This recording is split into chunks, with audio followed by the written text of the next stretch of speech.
Commonly known as the Mad Titan, Thanos was one of the most destructive and powerful villains in all of Marvel, as he's killed trillions of innocent beings and was capable of overpowering nearly anyone that would dare challenge him once he acquired the Infinity Gauntlet and all of its gems. But before he became a godlike being and murdered everyone in his path, what was Thanos like as a child and later as a teenager?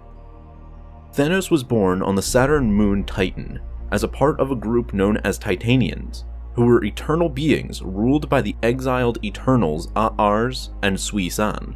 Most of those whom they created shared their same physical traits and characteristics, but Thanos was not among them. Upon his arrival to the world, Thanos' birth came with shock from the doctors as they witnessed what looked to be a spawn of a demon. Initially, they wanted to have the newborn undergo tests to better understand why he looked so deformed, but A'ars dismissed their concerns and instead came to love his son, viewing him as a strong-willed being who refused to succumb to death. After praising Thanos' natural strength, A'ars handed him over to his mother. Upon looking at their newborn, Sui-San instinctively reached for a nearby scalpel and attempted to murder her child in cold blood, shouting that he was a monster that had to be killed before he got a chance to grow larger.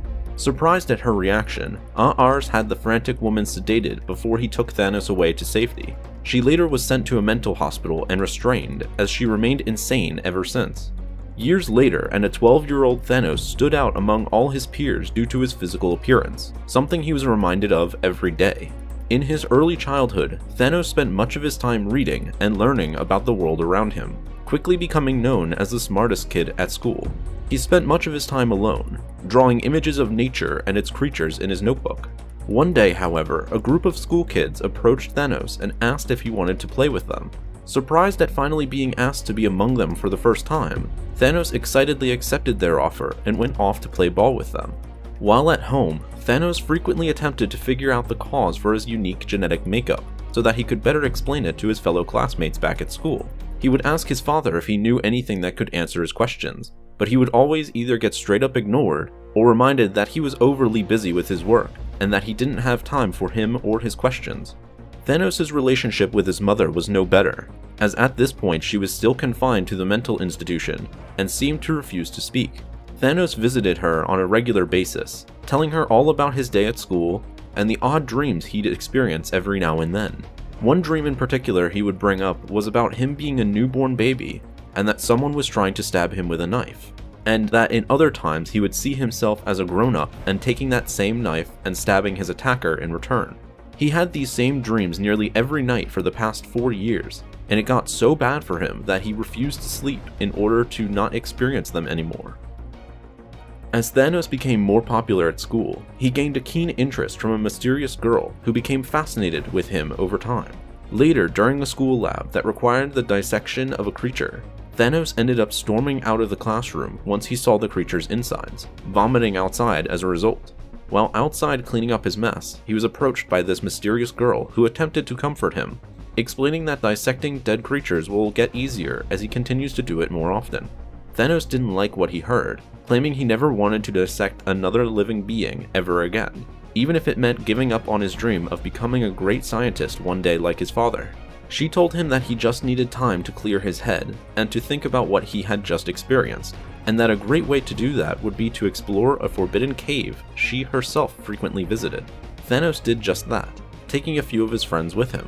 While they walked deeper and deeper into the cave, the entire place began to rumble as rocks started to crash upon them. Once the cave-in stopped, Thanos found himself trapped and separated from his friends. He spent the next 3 days digging his way out, finally reaching the outer edges of the cave, only to discover the terrible fate of his friends. They all had perished as they were eaten alive by giant lizards, which apparently found him to be unappealing due to his mutation. When Thanos finally got back to civilization, rumors began to spread of what exactly had happened back at the cave that caused the death of several children. It was believed that Thanos had killed and eaten those children as a monster within him had suddenly awakened. Nearly everyone began to shun him, even his other friends began treating him as an outcast. The only person to still talk to him was the girl who told him to go to the cave in the first place. She convinced him that if he truly cared for his friends that died, that he'd give into his hatred for the creatures that killed them, and destroy them as a way to avenge his friends. So armed with a knife, Thanos made his way back to the cave and unleashed his rage as he went on to slaughter every creature inside. All the while, the girl watched from a distance with glee. Years later, a teenage Thanos had fully overcome his fear of killing and dissecting creatures. He quickly passed all his lab tests, fully dissecting creatures and studying them so effectively that he was able to describe their entire life story from just examining their organs alone. He got bored with school as it didn't have enough to teach him, so he went on to create his own secret laboratory where he experimented on his own accords. He experimented on live creatures, painfully removing their body parts one at a time, just so he could study them for knowledge. He viewed himself at this time as a valued scientist, bent on discovering the answer to who he really was and why he was so different from everyone else. Despite his dedication to science, he made little gains on answering his biggest questions. His only friend now, the girl who's been at his side ever since his first killings, went on to convince him that he had to take his experiments to the next level if he wished to figure out who he truly was. Desperate in obtaining those answers, Thanos ended up kidnapping a young couple and brought them to his secret laboratory. He went on to dissect them just like he had done to all the animals before. Days later, people began to wonder where that couple had gone. Over time, it was believed they were murdered, which would have been the first time anyone had been murdered on Titan since the moon housed life. More and more children began to disappear, which began to cause alarm among the people. Thanos' father dismissed these concerns, believing that murder on his moon was impossible. But the same could not be said about Thanos' mother, who knew right away that it was her son who had been committing these heinous acts. She finally spoke to him, perhaps the first time since she returned home from her confinement, that she knew the monster he truly was. Thanos dismissed her statement, but then began to doubt himself. The next day, Thanos went out to the place he buried his victims, and claimed he would burn their bodies and cease his experimentations on the people of Titan. The female friend asked if he had enjoyed what he had done, a question that offended Thanos, who claimed that he was a scientist, not a butcher that enjoyed senseless murder. After burning the last bodies, Thanos vowed to never kill again. 2 weeks later, and Thanos was back there again, burying his latest victim. He admitted that she was right, that he did enjoy killing. She reassured him that he shouldn't be ashamed of his actions, that he was just doing what was in his nature. Finally, after all these years, Thanos revealed his true feelings toward her. She was the only person in his life that understood him, who even tried to do so. He wanted to run away with her to someplace they could be together alone forever. He then tried to give her a hug, only to be slapped by her in return.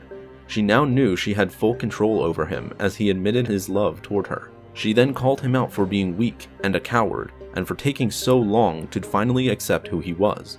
That those who feared themselves were unworthy of love, but that he had potential to change all of that by fully embracing his twisted nature.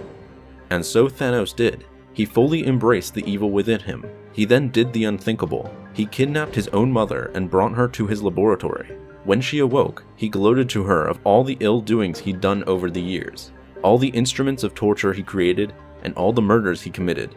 How all that time he convinced himself he was doing it all to find answers, while in reality he just loved killing.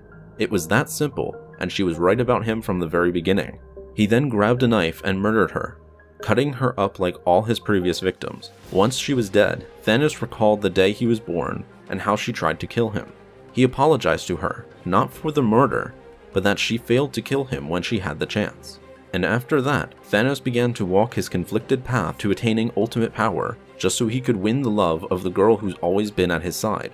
Unknown to Thanos, however, she was in fact the manifestation of Death, who had been casually manipulating him from the very beginning for her own sadistic agenda.